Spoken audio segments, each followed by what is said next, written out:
Bonjour à toutes et à tous, j'espère que vous allez bien aujourd'hui. Encore merci d'être présent pour ce podcast dans les rendez-vous avec mon âme.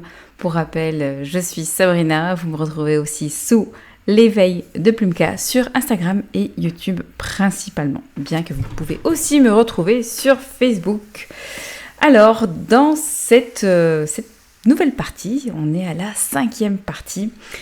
Alors, je vais vous partager un petit peu ce qui se passe pour moi actuellement, enfin très brièvement. Je ne vais pas rentrer dans les détails, mais ce qu'il y a, c'est que c'est comme s'il était urgent pour moi d'enregistrer ces podcasts parce que nous sommes en 2025, je commence à vous raconter depuis 2020 et j'ai l'impression, enfin c'est pas une impression, ça se passe. Alors déjà, j'avais pas mal d'oubli et ici, je vois que, étant donné que j'avance, j'évolue encore dans ma mission.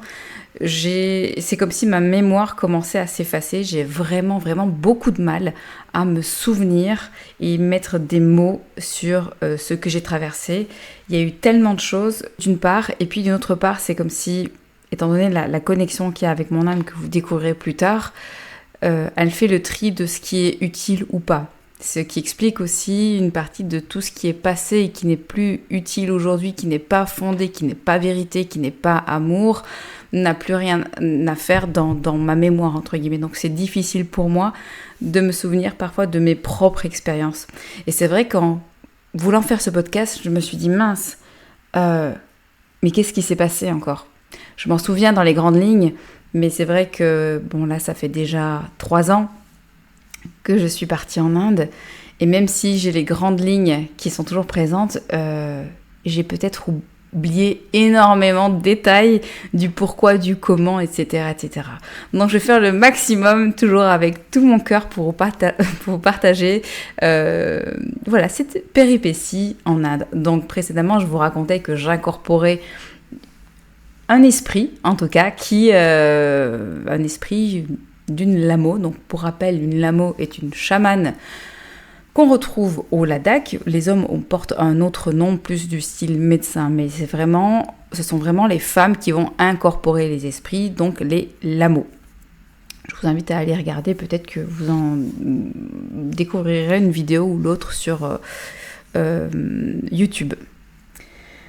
Donc je voulais vraiment savoir qui était cet esprit qui m'incorporait. Alors je ne sais pas si j'allais pouvoir le découvrir, mais en tout cas je me disais qu'il fallait que je me rende en Inde. Alors l'Inde, on va dire, oui, c'était en juillet 2022, et quelques mois avant, en avril, je faisais mon premier voyage hors Europe. J'étais partie en Thaïlande pendant Songkran. Songkran, c'est le nouvel an bouddhiste. Je confonds toujours, je dis parfois bouddhique, mais bon, on n'est plus à ça près avec moi. Et ça a été la meilleure expérience à l'étranger, pour une première en tout cas. Il faisait super chaud, mais qu'est-ce que c'était chouette. Surtout pendant cette période de Nouvel An, tout était en fête, tout était fleuri, c'était vraiment chouette. Bref, tout ça, pourquoi ? Non pas pour vous raconter mon voyage, mais pour vous expliquer comment est arrivée la première fois, il me semble, que j'oublie tout, que j'ai reçu l'info de me rendre dans un certain pays. Et je savais que je devais voyager, et donc j'ai listé plusieurs pays, et à chaque fois je regardais, je me concentrais sur mes ressentis physiques pour savoir si ce pays-là c'était ok. J'étais revenue à 3 pays, alors je me souviens plus, désolée, pour terminer finalement sur un oui pour la Thaïlande. Et donc j'ai commencé aussi à faire des rêves, dont un qui a été très prenant, où j'étais dans un temple spécifique et que j'ai fini par retrouver là-bas à Chiang Mai. Je le découvrais en même temps, c'est que je recevais aussi des infos pour me rendre dans des pays, à un certain endroit, pour y déposer mon énergie, pour nettoyer, etc. Donc là, c'était la première fois, c'était, on va dire, léger. J'avais besoin d'une reconnexion avec ce pays-là. Après, j'aime beaucoup l'Asie, pas qu'au niveau nourriture. Mais j'aime vraiment beaucoup ces pays, même sans les avoir visités. J'avais déjà une attirance pour ce coin-là.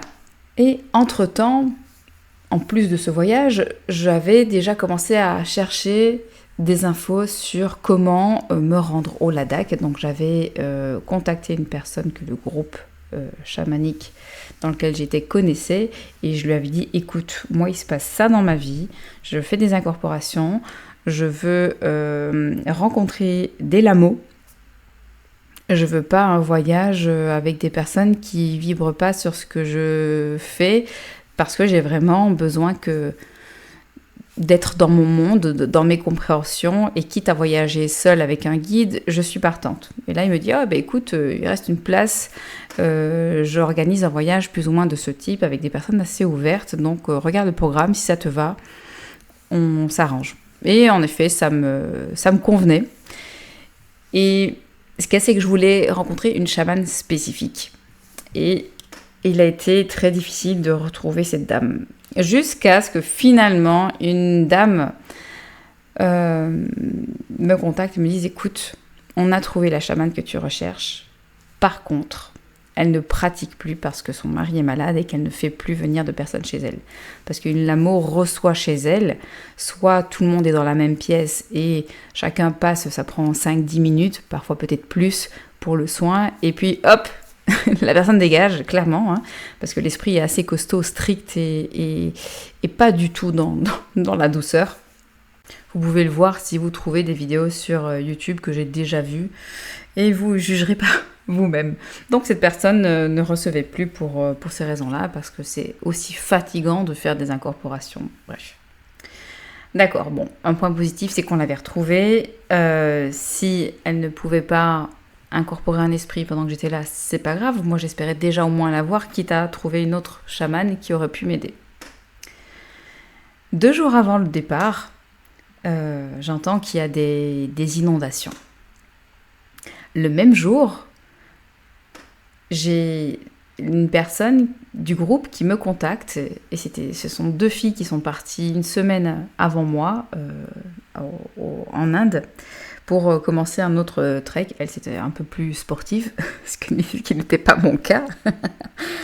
Et elles me disent Sabrina, ne viens pas, il y a eu des inondations, on n'a pas de nouvelles du guide, on est toute seule à Delhi, on ne sait pas quoi faire, nous, on pense rentrer en Belgique, parce que ces personnes étaient en Belgique. Je dis écoute, oui, j'ai bien vu qu'il y avait des inondations. Par contre, si je dois changer mon programme et ne pas atterrir et rester les premiers jours à Delhi et partir directement à Leh, donc la capitale entre guillemets du Ladakh, je prends le vol moi-même plus tôt pour me rendre au Ladakh, mais en aucun cas j'annule mon voyage. Je pouvais tout à fait comprendre leur stress parce que c'est l'Inde. Y a énormément d'hommes dans la rue, il y a très peu de femmes, vous êtes dévisagés, la nourriture, en fonction de là où on était logé, c'était pas top, plus cette histoire d'inondation, aucun contact sur place. Je comprenais tout à fait leur panique. Heureusement, j'avais un contact en plus qu'elle n'avait pas parce que moi, j'étais à la recherche de cette chamane. Donc, je prends l'initiative de contacter l'autre guide qui, par chance, était au même endroit que nous, allait être au même endroit que nous au Ladakh. Et en même temps que je lui envoie un message pour lui expliquer qu'il y a 2 filles qui sont un peu perdues parce que le guide ne donne plus de nouvelles. Peut-être qu'il a eu un souci en effet avec sa maison et les inondations. Et pour rassurer les filles aussi, je les aide parce que c'était très problématique pour elles de réserver le vol de Delhi directement jusqu'au Ladakh parce qu'à la base, on devait y aller et à mi-chemin en voiture et en train pour un peu visiter. Et voilà, bien, ça aurait été très sympa, mais les inondations nous ont empêché ce début de voyage typique et authentique. Du coup, j'ai réservé pour elles leur vol de Delhi à Leh et elles ont pu être tranquilles et rassurées en attendant mon arrivée au Ladakh. Et pour moi, au-delà de panique, on va dire. Je ne vais pas dire panique parce que j'ai été surprise. Et pourquoi j'ai été tant surprise ? Parce que quelques jours avant, je recevais des informations des esprits de là-bas qui étaient un peu, je ne vais pas dire contradictoires, mais difficiles à capter. Il y avait une certaine autorité, on me mettait la pression. Tu dois faire ceci, tu n'es pas encore prête, tu dois prendre du temps pour organiser ton voyage. Parler à cet esprit-là, l'esprit de la montagne avant que tu viennes. Bref, j'avais des choses à préparer, c'était assez flou et il y avait une pression. Alors je dis tiens, c'est bizarre qu'on me mette une pression. Ici on me dit de pas venir, il y a les inondations, est-ce que je dois vraiment les écouter ? Et c'est vrai que partir seule en Inde, c'est pas que je suis en Europe, en Italie, en Espagne, c'est l'Inde. Voilà quoi. Malgré tout, je me dis non. J'y vais.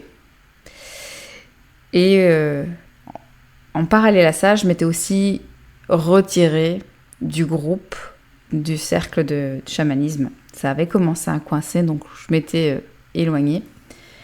Ça ne vibrait plus avec ce à quoi j'aspirais. Et après, on décide soit d'évoluer, soit de stagner, ou partir dans d'autres types d'énergie. Et j'ai fait le choix de partir et de me retrouver moi, avec mes énergies, les réponses que j'allais devoir trouver par moi-même plutôt que d'attendre et de ne pas avoir ce que j'espérais. J'avais d'autres choses mais qui n'étaient pas dans l'intérêt, dans ma direction d'évolution, pour rester brève et évasive. Désolée, je ne pourrais pas rentrer davantage dans les détails. Donc ça fait pas mal de choses. Malgré tout, je me suis dit ok, c'est pas grave, j'y vais. Si il se passe quelque chose avec le vol, ça voudrait dire qu'il faut que je fasse demi-tour. Par chance, tout se passe à merveille. Je passe tout de même la première nuit à Delhi, parce que je pouvais pas avoir un vol le jour même. Et là, bon, c'est vrai qu'une journée à Delhi, ça m'a suffi. C'était, je vais pas dire glauque, mais je suis arrivée dans une chambre, elle était tellement claire que j'ai pas remarqué tout de suite qu'il n'y avait pas de fenêtre. Et une chambre d'hôtel sans fenêtre, comment dire, c'est particulier, c'est oppressant. Je fais une petite sieste et j'écris un guide qui était prévu pour moi à mon arrivée que voilà, je serai disponible voilà, après une petite sieste de 2 heures. En attendant qu'il arrive, je lui demande si c'est safe, si je serai en sécurité de partir me balader toute seule une petite heure. Il me dit oui, vas-y, il n'y a pas de souci. Alors j'y vais. C'était forcément, je suis blanche, même si j'ai les cheveux bruns, les yeux bruns, je suis blanche, donc forcément le regard se tourne très rapidement vers moi. Il n'y a pratiquement que des hommes en rue, j'ai peut-être croisé 2 femmes et des vaches. Voilà. Après, ça vaut le détour. Surtout aussi que je suis arrivée le matin avant que tout le monde ne se réveille. Et les rues étaient calmes, il y avait énormément de vaches la matinée dans toutes les rues. C'était très comique. Et puis l'après-midi, le matin vers 9-10 heures, ils sont déjà bien réveillés, donc ça grouille de personnes dans les rues. Et bon, j'étais pas très sereine, mais j'avais quand même envie de me balader. Je me suis dit, bon, je suis là à Delhi, je veux pas rester dans ma chambre d'hôtel sans fenêtre à attendre mon guide. Et donc je marche et très rapidement je me fais arrêter par une personne. Et donc forcément je flippe parce que je me dis, mon Dieu, mais pourquoi est-ce qu'on me parle? Est-ce que je vais pouvoir répondre? Il faut que je fasse attention à mon sac, etc. Parce que c'est vrai que les pauvres, ils n'en peuvent rien, mais ils ont un regard très dense, très profond, et qui peut être impressionnant. Et puis, en tant que femme blanche, seule, au milieu du schmilblick, avec que des hommes là-bas, c'est comme si j'étais un morceau de viande pour des personnes affamées, quoi. Franchement, j'étais pas sereine. Et donc, j'arrive à me libérer d'un premier mec qui m'accoste. Très rapidement, j'ai un deuxième qui, lui, parlait un petit peu français. Il me dit « Bienvenue dans mon pays, attention à ton sac, regarde bien qu'il soit toujours fermé. » Bref, c'était super adorable. Et même si je restais tout de même sur mes gardes, je devais reconnaître que lui était très sympa, il avait un ami à Lyon, bref. Et après, il m'a laissé me balader. Et puis, en fait, j'ai vu une troisième personne qui allait se rediriger vers moi pour me parler. Là, j'ai fait demi-tour, je dis ok, je me barre, je rentre à l'hôtel. Bref, une autre anecdote comique qui n'a rien à voir avec le côté spirituel, mais bon, je vous raconte un peu ma vie, et puis si vous m'écoutez, c'est que ça vous plaît aussi, sinon vous passez directement à 2 minutes plus tard. Le soir, j'avais commandé à manger, parce que c'était hors de question d'aller manger à l'extérieur. D'ailleurs, le guide qui m'avait fait la visite l'après-midi, il me dit surtout, tu manges pas au marché, au night market ou au marché qu'il y a ici. Il dit ici, le mantra entre guillemets, c'est Delhi, belly. Donc Delhi pour la région et belly pour le ventre en anglais. Donc tourista, si on traduit ça chez nous. Et j'ai dit non, pas d'inquiétude. Moi, je vais arriver safe au Ladakh. Je mangerai à l'hôtel en espérant que ce soit bon. Lui, par contre, m'avait emmené manger dans un restaurant où j'ai mangé un dalle de lentilles. J'avais jamais mangé ça, mais c'était merveilleux. J'ai été déçue parce que c'était un resto, on va dire, chic, même si j'ai payé, on va dire que j'ai quand même payé 13 € ma bouteille d'eau, 2 nanes, et donc les nanes, ce sont les pains, hein, et un dalle de lentilles. Et c'était un restaurant chic. C'est vrai que j'aurais préféré rentrer dans le bain, m'adapter et manger un truc un peu plus rock'n'roll. Alors, ok, pas au marché, mais un petit truc fait dans un petit boui-boui qui aurait l'air encore sympa. Mais bon, au moins, j'ai pas été malade, c'était excellent. Et malheureusement, si vous voulez le nom du restaurant, je ne m'en souviens plus, ce qui est logique. Par contre, si vous cherchez un guide pour Delhi et pour le Ladakh, vous pouvez me contacter, bien entendu. Le soir, donc à l'hôtel, j'avais commandé en room service un sandwich et je sais pas quoi, ouais, ça devait être un club sandwich, un truc comme ça. Et le mec, je range vite mes affaires parce que j'avais pris une douche, donc j'avais encore mes sous-vêtements qui traînaient et je les accroche vite dans la douche. Et le mec qui me sert à manger, donc je lui ouvre la porte, il dépose le plateau, il me tend le livret pour que je signe, mais là, dans son livret, il n'y a pas de stylo. Alors je lui dis, mais alors, je dis le stylo.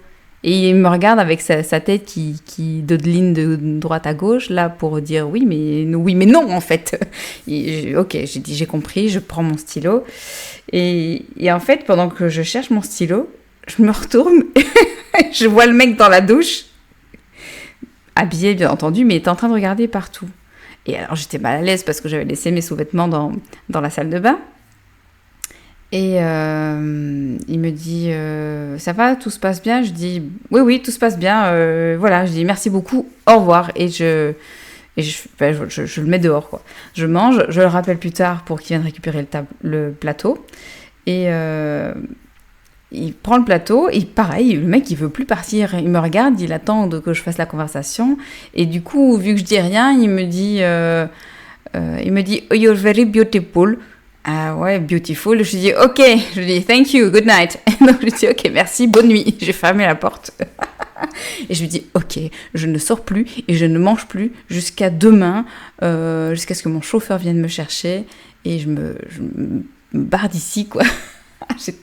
Il y a eu tellement de bruit, tellement de passages, j'étais pas en sécurité du tout. Et sans fenêtre, j'aurais pas pu m'échapper, quoi. Et le verrou de la porte, c'était un verrou, mais un vieux verrou que tu défonces en deux, quoi. Bref, le lendemain, je prends mon vol, je vais aller, et là, waouh, je suis bluffée par le paysage, c'est un truc de dingue. Tu descends de l'avion, t'as un poids qui s'enlève de toi, comme si on m'avait dit « Ok, bienvenue à la maison, enlève ton gros manteau de fourrure, là, enlève tous tes poids et respire. » Mais qu'est-ce que c'est beau, mais quelle beauté, mais quelle puissance, l'air et la vibration qu'il y a là-bas. Et j'apprends, en arrivant par le chauffeur, que le Dalai Lama est arrivé la veille. Je me suis dit « Oh, putain !» Et j'ai failli pas venir. Enfin, on m'a empêché de venir. Et il y a le Dalai Lama qui arrive. Et pour rigoler, je me dis, ouais, je suis sûre, il est venu pour moi. Et je me suis dit, waouh, c'est un truc de dingue. Mais maintenant que je sais qu'il est là, il faut modifier l'emploi du temps, il faut qu'on fasse quelque chose. Je vais voir avec les filles du groupe. Bref, je suis super bien accueillie là où j'ai logé. On était aux petits soins, on a été nourris comme des petits cochons. C'était tellement bon. Tout était fait maison. La personne était adorable et chaque fille qui arrivait dans sa maison d'hôte, elle essayait de le caser avec c'était son beau-fils, il me semble. Son beau-fils, non, ou son fils, je sais plus. Bref, c'était très, très comique. Et arrive, je vais pas raccourcir, arrive le jour où je rencontre 2 jours après, je rencontre la dame qui me dit, écoute, j'ai trouvé la chamane, je suis pas sûre qu'elle puisse te recevoir, il faut que je te trouve quelqu'un qui va t'aider à traduire, parce qu'elle parle pas anglais. Finalement, elle reviendra très rapidement, elle dit, demain matin, j'ai mon ami qui est moine, qui est à l'école avec moi, il va venir te chercher et vous allez aller ensemble voir la chamane. Je dis, waouh, trop génial. J'informe ma pote qui elle était en France. Et voilà. On y va, donc sur le trajet, j'explique au moine, enfin du moins comme je peux, parce que expliquer ce qui m'arrive en anglais, voilà, je peux me débrouiller un peu en anglais, mais voilà, les termes techniques ou spirituelesques, voilà. Bref, je sais pas s'il comprend ce que je lui dis, mais en tout cas, il a l'air impressionné. Et c'est vrai que ça faisait bizarre de parler de tout ça à un moine, en fait. Et c'est quand même incroyable de parler de tout ça avec un moine. Les moines ne disent rien, ils sont perchés, ils voyagent dans d'autres mondes, mais ils te disent rien. Ils disent et si tu leur racontes quelque chose, ils vont dire waouh, c'est un miracle. Voilà. Alors que eux, ils parlent avec toutes les énergies, tous les esprits du monde, ou presque. Et bref, là, c'était quand même incroyable. On arrive chez la chamane et apparemment, grande surprise, elle accepte d'incorporer un esprit. Du moins l'esprit qu'il incorporait d'habitude. Du moins, j'imagine. Son esprit guide, entre guillemets. Alors elle commence à préparer tout, ses petits bols de riz, d'eau, ses outils comme j'avais cité précédemment dans le podcast précédent, sa cloche, le purba, le dorje. Elle se bande les yeux, elle chante ses prières, etc. C'est vrai que je m'interroge, je me dis, est-ce qu'elle incorpore vraiment quelqu'un ? Et en fait, parce que j'ai pas ressenti grand-chose. J'avais demandé si je pouvais filmer. Et j'avais posé mon téléphone sur une bouteille pour filmer. Et j'ai rien ressenti, mais à la voix, quand elle s'est retournée, j'avais bien compris qu'il y avait quelqu'un. Et donc, j'avais demandé au moine qui lui demande en fait qui était l'esprit qui m'incorporait et pourquoi et qu'est-ce que je devais faire. Parce que s'il s'avérait que j'avais un esprit chamanique du Ladakh qui m'incorporait, il y avait de fortes chances que je doive rester en Inde pour être initiée par une chamane ou j'ai oublié comment on appelle, c'est comme un moine mais j'ai oublié le terme, bref. Et donc il y a une discussion, la chamane incorporée parle avec le moine, elle me demande d'approcher, elle touche mes mains, elle touche mon poignet gauche et puis elle touche mon poignet droit, mais je vois qu'à sa façon de parler, je comprends pas le ladaki et encore moins quand c'est incorporé.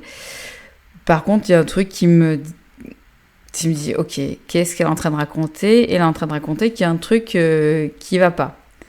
Et je dis au moine, s'il y a quelque chose qui va pas, ça m'appartient pas.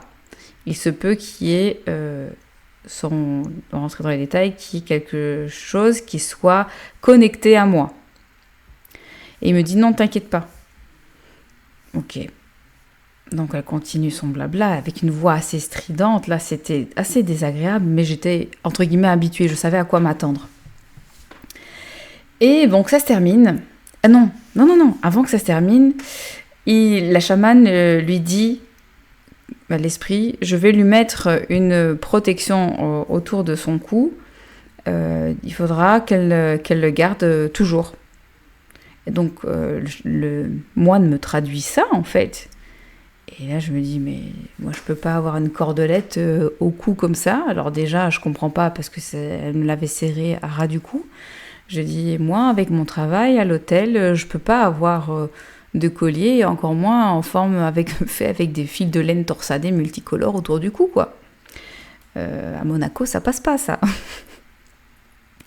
Et il me dit, bon, c'est pas grave, il dit, au pire, tu l'enlèves, on regardera si tu peux l'enlever, et soit tu le mettras au poignet. Je dis, au poignet, oui, ok. Mais au cou, je dis, c'est pas possible. Et puis, avoir ça au cou, il y a un truc qui me plaisait pas, en fait. Donc, la dame était à la clôture, et je demande donc au moine qui me débriefe tout ce blabla là d'Aki. Et il me dit, non, en fait, elle ne sait pas qui c'est l'esprit qui t'incorpore. Tu n'es pas connecté à l'énergie, mais que tu as un grand cœur et que tu fais du bien aux gens autour de toi. Alors je me dis, c'est quoi ces bêtises là? Enfin, mais c'est quoi? Je dis, mais je comprends pas, c'est hallucinant. Puis je dis, bon, c'est pas grave. Au moins, j'ai vu en mode privé une chamane, une lamo qui incorpore un esprit, comment ça se passe, etc. Tous ces outils, sa préparation, c'était semblable à ce que je faisais. Et bon, tant pis, c'est pas grave. La dame nous invite à manger.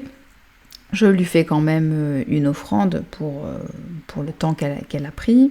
Et puis en plus, elle nous offrait le repas. Et malgré tout, on parle de guérison. Je lui explique des soins que j'ai déjà faits. Elle me parle d'une guérison instantanée qu'elle a vue, qu'elle a réalisée elle-même, d'une dame qui ne pouvait plus marcher. Elle est partie de chez elle, elle remarchait. Donc c'était complètement incohérent avec ce qui venait d'être dit. Bref. Et c'est vrai qu'à un moment, vu que je me fiais quand même à mon intuition, je me disais, tiens, je vais lui poser s'il y a des gens qui font des trucs pas cool ici. Et sa réponse a été un peu détournée, oui, il y a, mais... ouais, bref, c'était pas très clair. Alors oui, il y a des gens qui font des trucs négatifs, mais voilà, il faut pas regarder ça. Ok. Bref, on part de là avec le moine. Je fais une photo avec la chamane. Je la remercie encore. Je salue son pauvre mari qui était pas bien en chaise roulante aussi. Et le moine tibétain, lui, très gentil, il me dit, tiens, je vais te montrer le temple où on va prier avec les autres moines tibétains. On regarde où on loge, etc. Il m'emmène au point de vue où il nous montre où ils sont logés, etc. Il m'emmène autour du temple, on fait des photos. Puis il me propose d'aller voir le cimetière tibétain qui est en plein air. Et là, j'ai des connexions où j'entends des remerciements pour les prières qui sont faites à l'attention des défunts. Bref, c'était vraiment, vraiment chouette.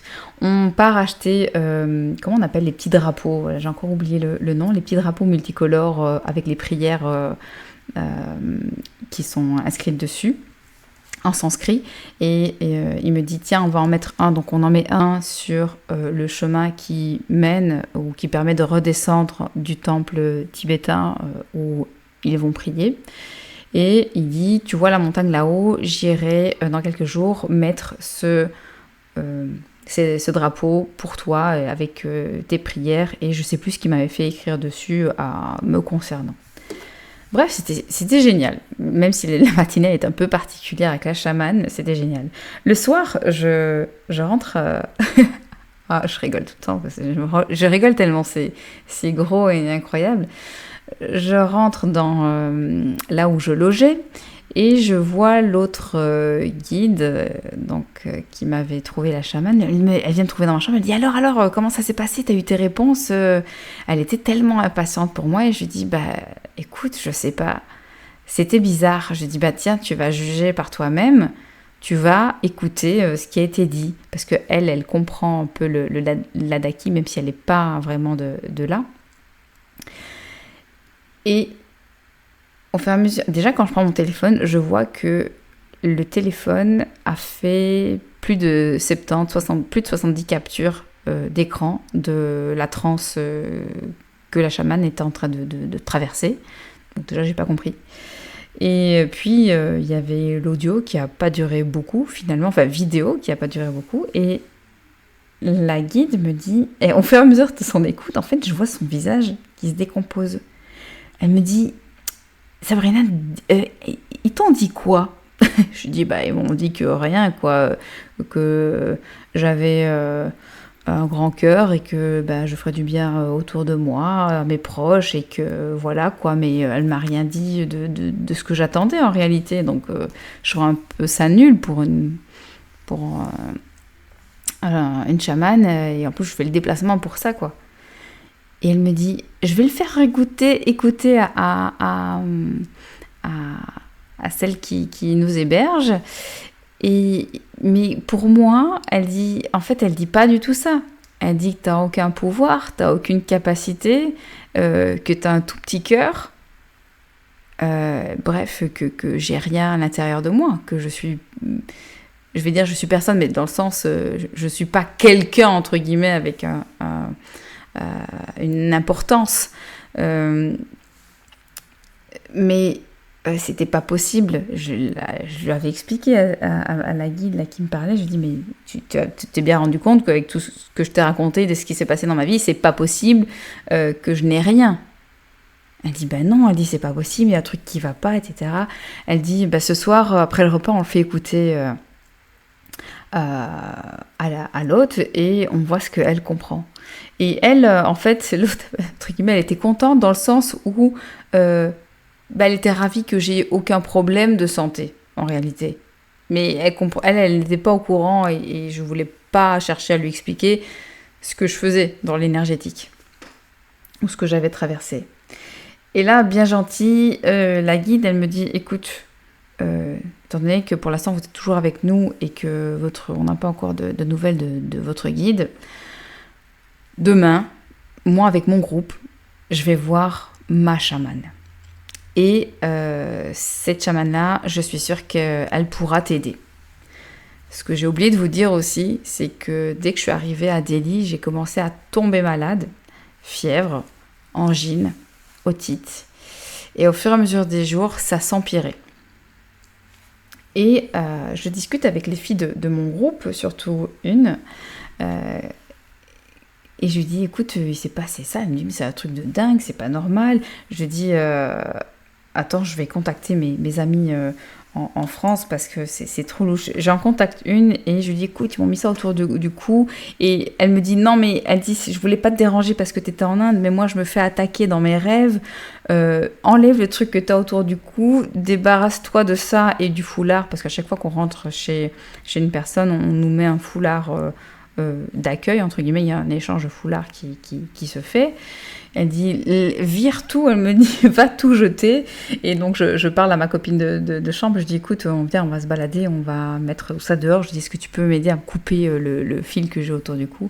Et en fait, moi, j'arrivais pas à tenir le foulard, c'est elle qui l'a pris dans ses mains, et même elle sentait quelque chose qui tournait autour de sa main et qui essayait de monter sur son bras. C'était hyper bizarre pour elle aussi, parce qu'elle n'est pas connectée à tout ça, pas ouverte à tout ça, mais elle avait vraiment ressenti quelque chose. Et donc, on allait accrocher tout ça dans un arbre, parce qu'elle qui étudie beaucoup les enseignements du Dalai Lama, bon, apparemment, on ne jette pas des foulards, etc. On les accroche aux arbres. Alors, moi, j'ai demandé ce que ce soit purifié avec l'arbre, etc. Et au moins, on sait que ça ne tombe pas entre deux mains innocentes, entre guillemets. Et donc, je dors très mal parce que je suis perturbée par ce qui a été dit. Alors, j'avais pas imaginé à quel point ça avait créé une instabilité à l'intérieur de moi. Alors, au niveau conscient, je dis, ok, il y a un truc, pourquoi? Je voulais savoir pourquoi. Pourquoi j'ai pas eu les infos que j'attendais? Pourquoi ça se passe pas comme prévu? Bref, nuit chaotique, le chien qui arrête pas d'aboyer dehors, qui dort la journée, mais la nuit, il s'arrête pas d'aboyer, c'est l'enfer, il n'y a rien qui l'arrête. Le lendemain, on part voir chez la chamane, je suis crevée, et cette chamane est enceinte jusqu'aux yeux, elle est à 2 jours d'accoucher, et malgré tout, elle accepte de nous recevoir. Déjà, elle a son antre avec toutes des figures, dont celle du Dalai Lama, des divinités. C'était très joliment décoré. On a reçu un accueil chaleureux. Bon, à chaque fois, on nous accueille partout en Inde avec du thé et des biscuits.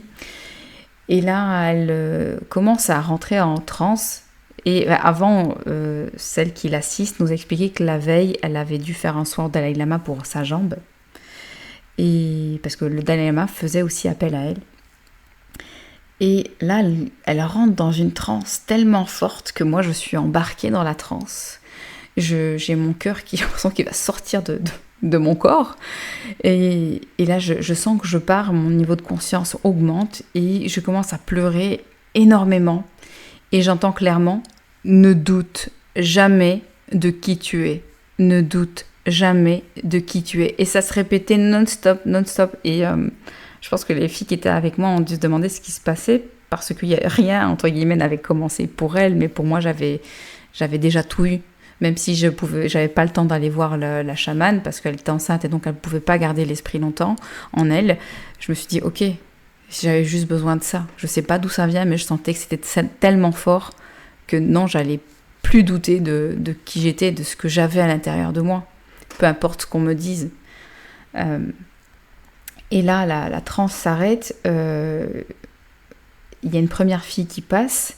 Et puis la guide, elle me dit, Sabrina, viens, passe-toi maintenant. Comme si elle savait que, en réalité, elle n'a pas pu faire la consultation à tout le monde parce que l'esprit, son corps était trop fatigué, demandait trop. Et étant enceinte, l'esprit n'a pas voulu rester plus longtemps que ça. Et en fait, je vais devant elle. Elle pose sa main sur ma tête, donc elle a un masque aussi, elle a un très très beau masque, et elle change de tenue en fonction de ce qui lui est demandé. Elle pose sa main sur ma tête et elle me dit, fais attention parce que tu n'es pas la bienvenue ici.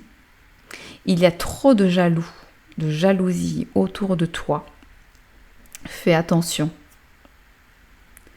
Et là, c'était le... Je regarde la guide et elle me dit, tu as une autre question à lui poser. Et là, entre-temps, elle s'occupe d'une autre personne. Et je dis, je sais pas comment... je pourrais lui demander comment j'évite ces jalousies. Et là, sans comprendre ce que j'avais dit, parce qu'on avait parlé en français, l'esprit se tourne et en ladaki, il dit « Reste toujours dans la compassion. C'est la solution à toute jalousie. T'as rien à faire en fait. Tu restes dans la compassion. Mais fais attention à ton séjour ici, au Ladakh. » Et là, on se regarde avec la guide, on se dit « Waouh, ok. » Donc j'avais eu les réponses. J'avais bien des capacités, j'avais bien énormément de jalousie autour de moi, mais j'étais pas la bienvenue au Ladakh. En tout cas, pendant une période, parce que donc la suite du séjour se passe très bien, excepté au niveau de ma santé. J'ai vraiment des soucis au niveau de la gorge. J'ai vu qu'on est souvent entre 4 et 5 000 mètres d'altitude. On a fait une randonnée de 2 heures à 4 000 mètres d'altitude pour rejoindre un petit village de 75 habitants qui venait à peine d'avoir l'électricité. Ça a été difficile pour moi de respirer parce que avec l'angine, j'avais tout le haut du corps qui brûlait. Et plus altitude, bref. Tout s'est bien passé, c'était merveilleux, franchement, j'ai rencontré des gens incroyables. Et étant donné qu'il y avait le Dalai Lama, l'hôte qui nous avait accueillis la première semaine, elle est une grande fan de Dalai Lama, il y a plein de photos de lui partout, elle va le voir à chaque fois qu'il vient, va demander la bénédiction, ce que tous les ladakis peuvent faire, sur demande, bien entendu. Et quelques étrangers peuvent aussi y accéder. Et ma compagne de chambre, qui était fan du Dalai Lama, a envoyé un mail pour le groupe et elle a demandé si on pouvait aller recevoir la bénédiction du Dalai Lama. Ça a été très vite refusé. L'hôte a demandé pour nous, ça a été refusé aussi. Et là, parce que oui, la chamane, la deuxième, avait dit ce serait bien que tu reçoives la bénédiction du Dalai Lama. Et moi, en fait, j'ai un peu pris pour ma pomme et j'ai envoyé un mail juste pour moi. Et je me suis dit, j'ai pas le choix, je peux pas partir d'ici, je veux la bénédiction du Dalai Lama. Je suis pas venue ici pour rien, il y a une raison. J'envoie un mail et plutôt que d'avoir une réponse non, on me demande de quelle origine je suis, si j'ai mon passeport, combien de temps je reste et les dates possibles. Alors je dis, waouh, punaise, c'est génial. Je dis, mais vu que je voyageais et je restais pas au même endroit, j'avais 2 dates, soit le lendemain de la réponse, soit la veille de mon retour à Delhi. Et là, malheureusement, j'ai plus de réponse. Donc pour le lendemain, c'est mort et je vais attendre une semaine et je vais relancer. Et là, ils me disent, ok, ce jour-là, il faudra être présent à 5h30 du matin. Est-ce que ça ira pour vous ? Vous pouvez le faire ? Et là, je me dis, putain, mais ouais, c'est un truc de dingue. Alors je dis, oui, j'envoie tout, mon passeport, mettre mes données, etc. J'appelle notre guide initial qu'on avait finalement récupéré. Il avait eu des soucis parce qu'en effet, sa maison avait été prise à cause de l'inondation, qu'il n'avait plus d'électricité, etc. Plus de voiture non plus. Et je lui dis, écoute, moi je change le programme, je veux pas là, je veux bien payer un taxi de là à là, mais moi je vais voir le Dalai Lama. Il me dit, ok, pas de souci, il n'y a aucun problème. Et étant donné que ma compagne de chambre, elle était fan du Dalai Lama, je dis, il faut que je demande pour elle le mérite quand même.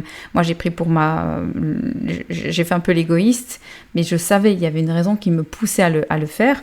Et en réalité, les autres personnes du groupe les 2 autres n'étaient pas forcément emballées. Et là, je demande, est-ce qu'il y a juste une personne qui peut m'accompagner parce qu'elle voyage avec moi, voilà, et je lui envoie son passeport. Et ça a été accepté pour elle aussi. On a fini sur une liste VIP, je ne sais pas comment, on est passé dans les premières. C'était incroyable, il y avait énormément de gens du pays qui attendaient. Et une fois qu'on arrive devant le Dalai Lama, en fait, on lui serre la main, on nous fait des photos, c'est très expéditif, hein, mais on voit que dans le regard, dans la façon dont il serre la main, il y a quelque chose. Et on s'est serré la main, j'ai rien ressenti, mais dans le regard, c'était comme si, ok, on a la même vibe. Enfin, en tout cas, on a un objectif commun. Ok ? Et je vous dis ça parce qu'il y a une fille qui s'était rajoutée au groupe après, qui n'a pas voulu aller voir le Dalai Lama. Et finalement, une fois qu'on a quitté l'Inde, elle restait, elle est allée voir le Dalai Lama. Et il lui avait serré la main. Elle nous avait raconté que c'était un peu bizarre pour elle parce qu'il lui avait serré la main un peu plus longtemps que les autres. Elle me dit qu'elle avait tellement l'air insistant que c'était presque désagréable. Et en fait, quand elle me l'a raconté, on en a parlé il y a 2 mois quand on s'est retrouvés. J'ai senti, en fait, en me connectant à son récit, que son cœur se remplissait. Et en réalité, peu de temps après, elle a perdu son grand-père et son papa. Donc c'est comme si le Dalai Lama, il lui avait envoyé sa force, son amour, parce que j'ai pu le ressentir aussi. Donc c'est incroyable, mais en vous le racontant là, je me dis mais comment ça se peut, comment même moi j'arrive à ressentir ça, c'est incroyable. Tous les jours je suis émerveillée, tous les jours je suis en état de gratitude pour tout ce qui se passe, tout ce qui arrive. Et je parle pas qu'à un niveau énergétique, je suis arrivée au point où j'ouvre les yeux, je suis gratitude. Et je vous souhaite de tout cœur vraiment d'être dans cet état-là, peu importe ce qui se passe dans votre vie, vous façonnez votre monde. N'oubliez pas que vous êtes créateur, vous êtes issu de la création, vous êtes vous-même créateur, vous avez tout entre vos mains, dans votre cœur. Et pour terminer, clôturer ce podcast, une fois la bénédiction reçue, alors on était super heureuse, et moi j'étais super heureuse pour ma pote parce que waouh, elle était plus dingo de moi, ou moi c'était juste une raison spirituelle. Elle est vraiment admirative du Dalai Lama et de ses enseignements, donc j'étais heureuse plus pour elle en fait que pour moi. Et depuis ce jour-là, après 3 semaines, tous mes soucis de santé sont partis. Voilà, donc c'était cette rencontre avec le Dalai Lama, je savais qu'elle était là pour quelque chose et à présent je sais que je suis la bienvenue au Ladakh à nouveau. Non, c'est pas le Dalai Lama qui me l'a dit, mais je sais je le sais parce que je l'ai ressenti. Quand vous avez une information comme ça, waouh. Et bon, j'espère pouvoir y retourner un jour. Je remercie d'ailleurs les esprits de là-bas. Je remercie de cette expérience. Je remercie notre hôte. Je remercie la guide aussi qui m'a emmenée chez sa chamane à elle. Et je remercie notre guide Tani franchement, si vous cherchez quelqu'un, Tanis c'est le meilleur guide. Il est top, il parle français, anglais, ladakhi et plein d'autres dialectes. Bref, c'est vraiment un endroit génial. Donc c'est le Ladakh, le petit Tibet dans le nord de l'Inde. J'espère que vous êtes toujours là, que vous avez apprécié ce podcast. N'hésitez pas à le partager.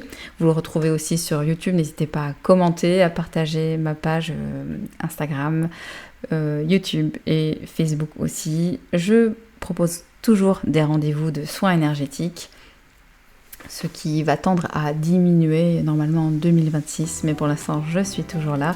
Les séances se font à distance ou alors en présentiel lorsque je suis en Belgique, dans la région de Liège et précisément à Grasse-Sologne. Merci du fond du cœur de votre écoute, de votre fidélité et on se retrouve bientôt pour d'autres aventures.